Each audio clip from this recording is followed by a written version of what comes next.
Pues hoy tenemos una mesa excepcional con un tema que a nadie nos deja indiferentes, que es el tema de las adicciones, concretamente las adicciones al alcohol, a las drogas o sustancias similares y a la pornografía. Y una mesa excepcional porque tengo aquí a mi lado a 3 personas que llevan mucho tiempo trabajando en ello y sobre todo que están implicando parte de su vida en esta realidad, ¿no? Tengo aquí a mi derecha, tengo a Álvaro. Álvaro es psicólogo social, si no me equivoco, psicólogo social, además profesor y muy querido de esta casa y sobre todo una persona muy interesante porque llevas como 14 años o no sé cuantísimos trabajando con jóvenes que tienen, bueno, pues especiales dificultades especialmente con la droga. A mi lado también está Daniel, psicólogo y coordinador terapéutico de RECAL, fundación que queremos y apreciamos mucho en esta casa y que además pues trabajan espectacularmente bien con personas que tienen adicciones. Y a mi izquierda pues tengo a Alejandro, psicólogo, sexólogo, asesor clínico en una plataforma que a mí me deja como a cuadros, ¿no? Que se llama Dale una vuelta y que ayudáis a personas que tienen especial adicción a la pornografía, a esto que no se habla, pero que tantísimas personas están pues un poquito ahí dependientes de ello, ¿no? Y esta es la mesa que tenemos, ¿no? Y a mí me gustaría empezar con una pregunta muy general. ¿Por qué consume la gente? O sea, ¿por qué nos metemos en estos bailes? ¿Por qué? Porque, bueno, no diría, hay un punto que es medianamente aceptado, ¿no? De consumo, tal, pero es verdad que no sabemos a veces dónde esté ese límite y ¿por qué consumimos? ¿Por qué tomamos alcohol? ¿Por qué tomamos drogas? ¿Por qué consumimos pornografía? En el orden que deseéis. En un primer momento, en el ámbito social, cuando empezamos a socializar, sobre todo en la adolescencia, hay momentos en los que chicos están buscando, ¿no? La adolescencia se define como un momento en el que nos vamos conociendo y vamos definiéndonos y tiene mucho peso los grupos de relación que tenemos, ¿no? Y en estos momentos es mucho más fácil, es el momento más propicio para que se inicien estos consumos, ¿no? Uno empieza a consumir porque en su contexto social hay un consumo, pero luego después uno sigue manteniendo el consumo porque tiene un refuerzo, porque ese consumo opera en su conducta y realmente, bueno, pues tiene unos beneficios, ¿no? Ya sea a nivel primero de cómo me divierto con los demás, pero luego después estos consumos van adquiriendo una operatividad en la conducta de la propia persona, ¿no? Yo voy aprendiendo a gestionar mis emociones en función del consumo, yo voy aprendiendo a divertirme, a relacionarme con los demás, ¿no? Y eso se va asentando en función también de las carencias que puedan tener los propios chicos. Sería resumiendo un poco el por qué y para qué. También, quizás la pregunta más correcta es para qué se está consumiendo, ¿no? Dentro de la teoría del refuerzo está la parte del refuerzo positivo, la experimentación, el ocio, todo lo que son las sustancias, el consumo y la relación que tiene con el ocio de los jóvenes, la socialización. Luego está ya dentro de la teoría del refuerzo igual el refuerzo negativo, que es cuando ya estás empezando a usar esas sustancias con una intencionalidad, quizás para gestionarte internamente a nivel emocional. ¿De qué estás huyendo? ¿Para qué estás consumiendo? ¿Qué crees que te está aportando la sustancia que a ti, a lo mejor, de alguna forma crees que te mejora? Quizá en el caso de la pornografía, como se suma a la sexualidad, pues también tiene pues ese inicio con la curiosidad sexual del adolescente, ¿no? Que despierta, que es un desarrollo y forma parte del desarrollo normal y natural. Pero claro, lo que se encuentran es con la pornografía, que es hoy día el profesor y lo que más accesible tienen de la sexualidad, desgraciadamente. Entonces esto va haciendo que se genere esa relación simbiótica con la pornografía y también pues va buscando ese equilibrio, ¿no? Ese para qué, intentando pues regular, encontrar una estabilidad o incluso buscar una identidad, ¿no? Dentro de la pornografía. Claro, pero es que me llama mucho la atención porque pareciera que uno empieza a consumir porque en el fondo busca, porque incluso con buena intención, o sea, oye, porque mira, es que tomar unas cañitas pues me ayuda a relacionarme mejor y oye, es que pues como nadie me ha hablado de sexualidad o nadie me ha hablado, pues también es un punto donde, o a veces estoy, bueno, pues me ayuda a desinhibirme, tomar, ¿verdad? Ahora, el punto es, ¿esto es inocuo o no es inocuo? O sea, ahora lo mismo estar un fin de semana y tomar un poco de más, o fumarme, o darme, ¿verdad? Estar ahí más pendiente de la pornografía. ¿Es inocuo? ¿No es inocuo? ¿Da lo mismo? ¿No da lo mismo? ¿Realmente es malo? Al final, bueno, cuando nosotros aprendemos, como estábamos comentando antes, en ese adolescente que está aprendiendo a frustrarse, a tolerar la frustración, está aprendiendo a relacionarse con los demás, está relacionándose con el mundo, independientemente de que tenga una conducta adictiva o no, y en la retirada aparezca el síndrome de abstinencia o no, independientemente de eso, encontramos muchas veces nuestros adolescentes, nuestros jóvenes que están consumiendo los fines de semana alcohol y a lo mejor no son consumidores de fin de semana que no tienen una dependencia establecida, pero el alcohol en este sentido o el cannabis están operando como herramientas inadecuadas de regulación emocional. Básicamente, cuando yo sufro, busco la sustancia en vez de coger y llorar, hablar, comentar. Entonces, evidentemente, cuando hay un consumo excesivo problemático, hay problemas, independientemente de que se genere una adicción o no, porque yo aprendo a utilizar la sustancia en vez de utilizar herramientas que me podrían llegar mucho más allá.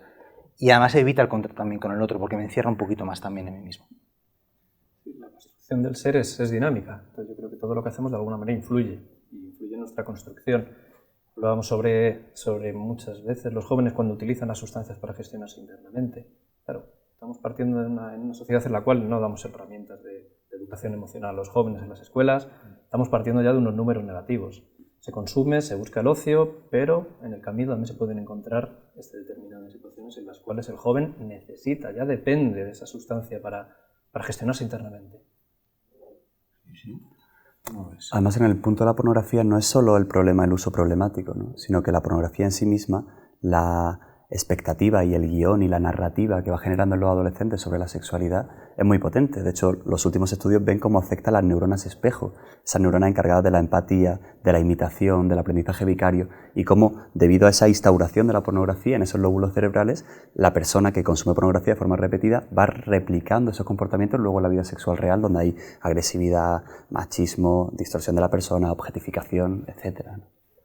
Bueno, me dais luz porque es que realmente a primera vista pareciera, oye, esto es inocuo, pero claramente lo que decís, esto no es inocuo. Y aunque te produzca algo que te da cierta satisfacción, en el fondo, es decir, tiene también sus efectos secundarios, que realmente no son secundarios sino primarios, ¿no? Porque decís muy bien, porque la herramienta no es neutra, no es neutra. Y decías tú una cosa muy interesante, claro, llega un momento en que tienes una dependencia. ¿Dónde está el límite? ¿Dónde está el límite? ¿Cómo sé yo?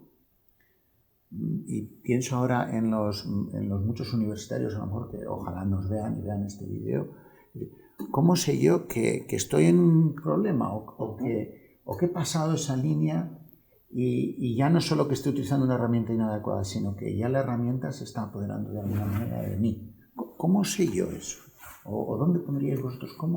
¿Qué pistas me pueden dar para decir, saque el desconfiómetro? Yo muchas veces cuando hablo con los chicos en clase, con chicos totalmente normalizados, que estudian una carrera universitaria, que tienen unos expedientes académicos muy brillantes, pero llega un momento en el que cuando tú tienes un consumo abusivo de una sustancia, te desinhibes y ciertas conductas, pues ya empiezas a pensarte, esto que estoy haciendo está en disonancia con mi sistema de valores, ¿no? Y se genera una discrepancia entre quién soy, ¿no? quién quiero ser y qué estoy haciendo, ¿no? Y en ese momento en que el consumo genera esa discrepancia, ahí te puede estar diciendo que te está dando unas pinceladas de que estás perdiendo un poco el control en el consumo, ¿no? También es cierto que, por ejemplo, los cambios de estado de ánimo, pues cuando sale uno un fin de semana y llega un momento en el que martes, miércoles, todavía estás embajonado, ¿no? Y llega un momento en el que dices, ¿qué está pasando? ¿No? Y que te replanteas todo, ¿por qué yo me encuentro de esta manera? Y no lo pongo en el consumo, no lo pongo en que tiene un consumo abusivo durante el fin de semana, sino que a lo mejor he discutido con mi madre o que he discutido con mi padre, pero no lo estoy poniendo en el consumo, ¿no? Entonces, los cambios de ánimo repentinos, esa tristeza tras el consumo, pues esas pérdidas de control a lo mejor que también podemos encontrar durante el consumo también son indicadores de que algo no está funcionando muy bien. Ese consumo se acaba conformando como ese aliado, venenoso, ¿no? Pero venenoso aliado, ¿no? Hay una externalización. Empiezas a pensar que tus problemas son lo académico, son tus padres, son tus amigos, es la sociedad. Y es muy difícil mirar dentro y darte cuenta que lo que estás empezando a tener es tú un problema con la sustancia, que tu consumo de sustancias está de alguna manera haciendo que reinterpretes el mundo de una manera diferente. Una característica esencial de la adicción a nivel sintomatológico es la negación, ¿no? Decía, ¿en qué momento uno se da cuenta que tiene un problema? Es una línea muy, muy, muy fina y muchas veces y te das cuenta a través de referentes externos. Esto es como cuando creces, cuando eres pequeño vas creciendo. ¿Cuándo te das cuenta que estás creciendo? Cuando ves que la camisa se te queda pequeña, cuando tu tía que ves de Pascuas a Ramos te dice, oye, que qué alto estás, pero tú no eres consciente de ese crecimiento. muchas veces es a través de referentes externos. Por eso hablábamos antes de la importancia del entorno del adicto, de aquella persona que está consumiendo, que está empezando a tener problemas, y la importancia del grupo de amigos, de familiares, de la comunicación, de lo que estábamos hablando antes, tan necesaria para que aquella persona que empieza quizá a tener problemas, o ya no podemos hablar de adicción, ¿no? Pero empieza a tener problemas con la sustancia, se dé cuenta. Sí. Respecto a la pornografía, yo creo que aquí hay un ingrediente más, ¿no? Que es que la pornografía es muy silenciosa y es muy poco perceptible, porque es verdad que a veces otras sustancias, pues por el olor, ¿no? Por el rastro que deja físico, el desgaste, como es más fácil de percibir para una familia, la pornografía, al estar también muy aceptada, muy banalizado el consumo de pornografía, pues hace que la persona tenga mayor dificultad para darse cuenta de que tiene un problema. Pero yo me plantearía, oye, ¿alguna vez has intentado estar un mes, una semana sin ver pornografía? Y quizá ese criterio te puede empezar a dar un poco de luz sobre, oye, ¿tengo control sobre esto? ¿Dependo de esto? Y ahí ver cómo estoy relacionándome con ese uso, con ese material pornográfico, ¿no? Sí. Qué buena clave esta que dais, ¿no? Porque es verdad que a veces el último que se da cuenta es uno mismo, quizá porque no quiere darse cuenta, ¿no? Pero qué buena clave que dais esta de decir, oye, estate atento a lo que te dicen, a lo que dicen tus compañeros, a lo que te dicen tu amigo, el que te aprecia, el que te quiere, ¿no? Porque, claro, si uno sigue en esto, entiendo que un uso abusivo de la pornografía o del alcohol o de las sustancias, al final tiene impacto en la vida. No solo que no es neutro, sino que o no tiene impacto. Pregunto. Sí, sí que lo tiene. Y en el caso de la pornografía te puede afectar a tu deseo sexual, a tu respuesta sexual, a tu vida de pareja. Tu pareja lo puede sentir como una traición, hay deterioro, puedes empezar a gastar dinero en la pornografía, personas que le expulsan del trabajo porque les pillan consumiendo pornografía. O sea, el deterioro es bastante grande y bastante fuerte. ¿Y si me cuido mucho? ¿Y si nadie se entera y si nadie me ve? Vas a generar esa doble vida, ese doble vínculo, esa falta de sensación de congruencia en ti mismo, donde tienes una vida paralela, donde haces un tipo de cosas y tienes un tipo de comportamiento, y luego una imagen proyectada al exterior que me genera mucha disonancia normalmente luego, ¿no?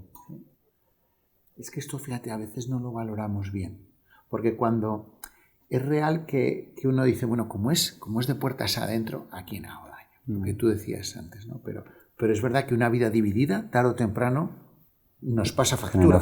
Una vida, y además que, retomo también esto que decías, ¿no? Y que nos proyectamos en unos modelos que no son reales y que yo no soy ese modelo. Total. No, me parece muy interesante. Y respecto a las otras adicciones, ¿cómo veis que puede afectar en la vida? Como quieras. Yo me he centrado más en la intervención y el tratamiento del consumo de cannabis. Aunque una persona tenga un consumo limitado y parezca que es algo esporádico y que al final muchas veces los chicos cuando empiezan a consumir con 14, 15 años, como hablamos de ese aprendizaje de la sustancia, yo aprendo a frustrarme, aprendo a generar, a afrontar los problemas, aprendo a abordarlos, aprendo el contacto con el otro. Pues todo, el cannabis te va restando esas capacidades, ¿no? Y lo vas cediendo un poquito más a la sustancia. Imaginémonos que un chico empieza a consumir cannabis con 15 años y con 20, 25 quiere retirarlo porque está viendo, ¿no? Está viendo esas dificultades. Pues sí que es cierto que la mayor consecuencia que podemos ver, y la primera, es una inmadurez afectiva muy importante, ¿no? En el que ese egocentrismo se centra un poquito más y esos años, aunque a lo mejor académicamente no los haya perdido o no haya tenido una consecuencia muy grave legal del consumo o no haya generado una adicción, esa consecuencia está ahí, ¿no? En esa inmadurez y en esa incapacidad muchas veces también de contacto con el otro, ¿no? Que es siempre el cannabis tiende a que me centre un poquito más en mí mismo. La madurez quizás es una aceptación a nivel emocional, es un afrontamiento, una aceptación emocional de las cosas según vienen. Si estás utilizando anestésicos, por decirlo de alguna manera, bien sea el alcohol, bien sea la benzodiazepina, bien sea el consumo de cannabis o incluso el uso de pornografía, no estás gestionando, no estás generando en ti esa experiencia vital, necesaria, celular, si me apuras, que necesitas para afrontar la vida. Y no hablo de personas incapacitadas a nivel emocional para gestionar el día de mañana un reto laboral, por ejemplo. Se tiene muy en mente siempre, con respecto al consumo de sustancias, el adicto como aquel, vemos un poco de la marginalidad de los adictos de los 80 y los 90, la criminalidad, un poco asociamos el adicto como aquello que está en un cajero automático directamente durmiendo o cogiendo puntas en la glorieta de embajadores, pero no, o sea, no es eso. No tienes que estar tan mal como para ya tener algo ya dentro de ti que es una adicción, que de alguna manera te media, es algo que tú necesitas para afrontar la vida. Y eso muchos jóvenes no se dan cuenta. O sea, necesitas el consumo, ¿no? O sea, date cuenta, empieza a mirarte dentro y intenta, antes hablamos sobre tomarte tiempos donde a lo mejor puedas decidir, no voy a consumir durante todo este tiempo, voy a ver en qué se convierte mi vida en ese momento. Soy capaz de gestionarlo, me aumenta la obsesión, realmente dejando fuera de juego la sustancia, ¿tengo la capacidad suficiente para enfrentar la vida? Qué buena pregunta. Qué buena pregunta. ¿No? ¿Puedo estar sin consumir? Uh-huh. ¿Puedo salir y divertirme sin consumir? Uh-huh. ¿Puedo, verdad? ¿Puedo pasar una semana sin consumir pornografía?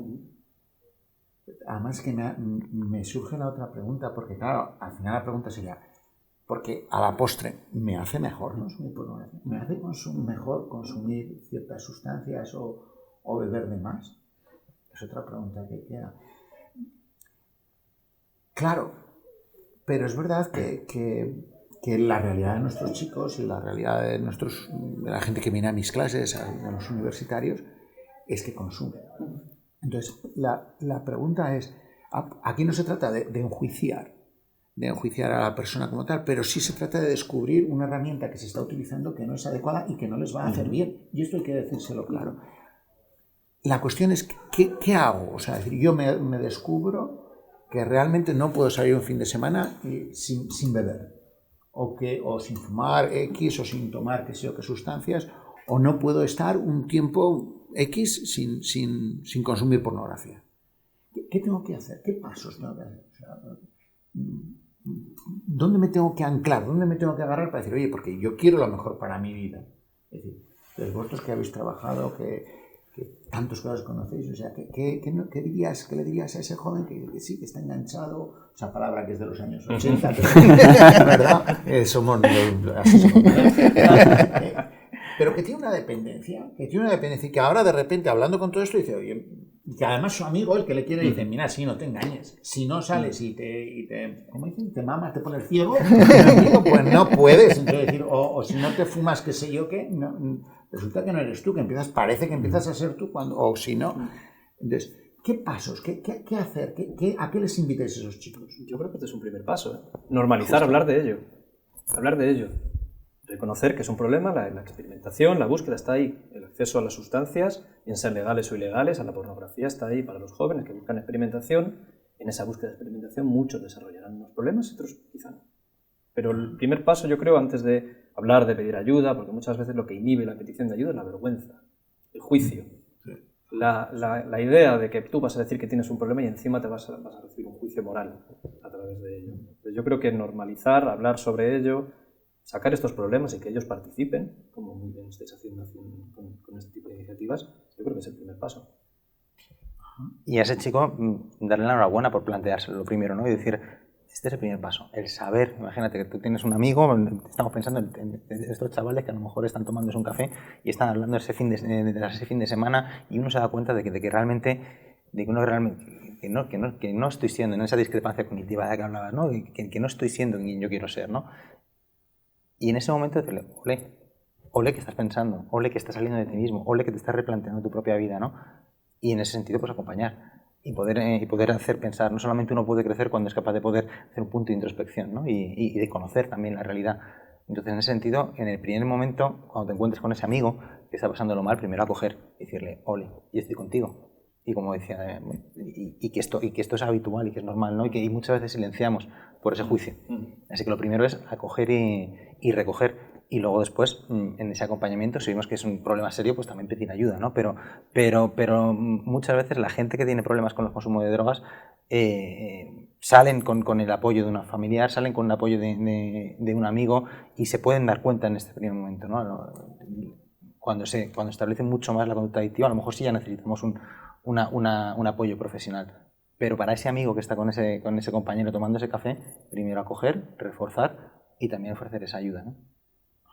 Y respecto a la pornografía, porque de eso, bueno, es posible que se hable entre los amigos. Ahí sí, pero luego es más bien oculto, porque así como a lo mejor pues beber o tal está socialmente más aceptado, es decir, esto es como algo más oculto, que te puede dar un poquillo más como de vergüenza, ¿o? Sí, cuando se habla desde un tono humorístico, jocoso, ¿no? Entonces, sí. Yo creo que en la línea de lo que decían, ¿no? Que el hacerme las preguntas correctas me permite pasar de esa fase de pre-contemplación, donde ni me lo he planteado, a una fase ya de, oye, pues estoy contemplando e incluso puedo tener las motivaciones adecuadas y buscar el porqué. Recuerdo un amigo que estaba intentando dejar de fumar y se ponía todos los días en el espejo un listado de el tipo de enfermedades médicas que le podía entrar, el dinero que se gastaba, ¿no? y todas las consecuencias negativas. Pues el plantearse eso, oye, lo que tú decías, ¿esto me hace bien? ¿Yo por qué veo pornografía? ¿Realmente esto que, más allá de un placer efímero y cortoplacista, esto realmente me hace bien a mi vida sexual, a mis relaciones de pareja? Entonces, ese paso, y creo que es el más importante, el primer escalón. Luego, efectivamente, pues poder pedir ayuda clínica o especializada si es necesario. Y también hay medios normales, ¿no?, que podemos llamarles, como el hacer un poco de deporte, el desarrollar estrategias para regular mis emociones, organizar un poquito la vida, tener unos hábitos estructurados, una vida ordenada, pues también favorece un poco todo este cambio, ¿no? Pues es que te vais hablando y cada vez me doy más cuenta que nosotros nos tenemos que implicar en esto, pero que te tienes que implicar tú, que a lo mejor pues estás metido un poco más y me tengo que implicar yo, que conozco a este amigo, que tengo este amigo que bueno, pues que está en esta situación. O sea que esta es una labor de todos. Que lo peor que podemos hacer, y especialmente en la universidad, y más en esta universidad, si creemos que la persona tiene que estar en el centro, es como decir, bueno, pues no pasa nada, sí pasa. Esta es una primera conclusión que yo saco. Sí pasa si consumes. Segunda cuestión, decir, oye, y si ves que el otro consume, o si, es decir, hay que ayudarle, hay que acogerlo tal, pero hay que ayudarle y no se puede estar indiferente. Y me parece que la tercera sería que sí se puede salir. ¿Se puede salir o no se puede salir de todo esto? ¿Sí? ¿Sí? La adicción es negación, es ocultación, son verdades a medias, es deshonestidad. Yo creo que la solución tiene que ser lo contrario, sacar todo fuera, poner las cosas encima de la mesa. La adicción enferma al sistema, pero el sistema también se puede ayudar a salir de esa adicción. Por supuesto, hay ayuda no solo especializada, pero sí, por supuesto que se puede salir de la adicción.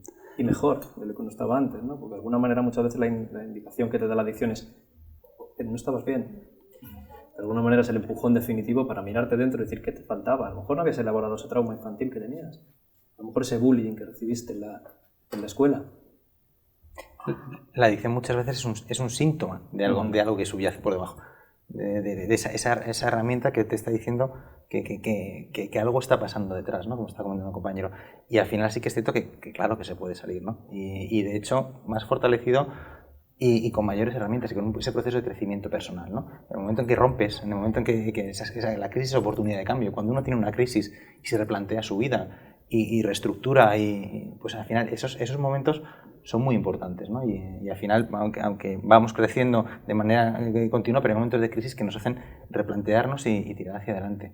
Es cierto que son conductas muchas veces aprendidas, pero también podemos fomentar otras conductas que pueden sustituir y que pueden ser mucho más potentes, ¿no? Para la regulación emocional, para divertirme, para socializarme, ¿no? Y para completar a la persona, que son mucho más útiles y que realmente bueno, pues llegan a la plenitud también a la persona. Creo que hay que ser optimista también, ¿no? Y cuando uno ve también la recuperación de estas personas y lo liberador que es para esas personas salir de la adicción, pues a uno se le genera cierta esperanza. Llega un punto en estas personas que es más satisfactorio el no consumir que consumir, y creo que ese es un punto clave importante, ¿no? Cuando ya esa sustancia o la pornografía o el comportamiento deja de tener esa potencia a nivel dopaminérgico en el cerebro y es mucho más satisfactorio el crecer como persona, ¿no? Entonces, por supuesto que se puede.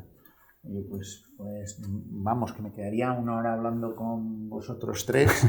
Gracias a los tres, gracias también por darnos este punto de luz y de esperanza. Es decir, porque es verdad que lo peor que nos puede pasar es tener un problema y no saber que estás en un problema. Pero por otra parte, qué bueno lo que nos decís. Ciertamente, es decir, si en la vida uno tiene un sí grande, se pueden sobrellevar muchos nos, muchos pequeños nos. Entonces, bueno, pues la universidad también tiene que ser esta ágora, ¿verdad?, de formación donde la pretensión es, oye, vamos a crecer y a crecer como personas en todo lo que somos. Muchísimas gracias a los tres. No os perdáis el próximo vídeo que vamos a tener, que va a ser sobre un tema también apasionante del todo, que son las adicciones a la tecnología.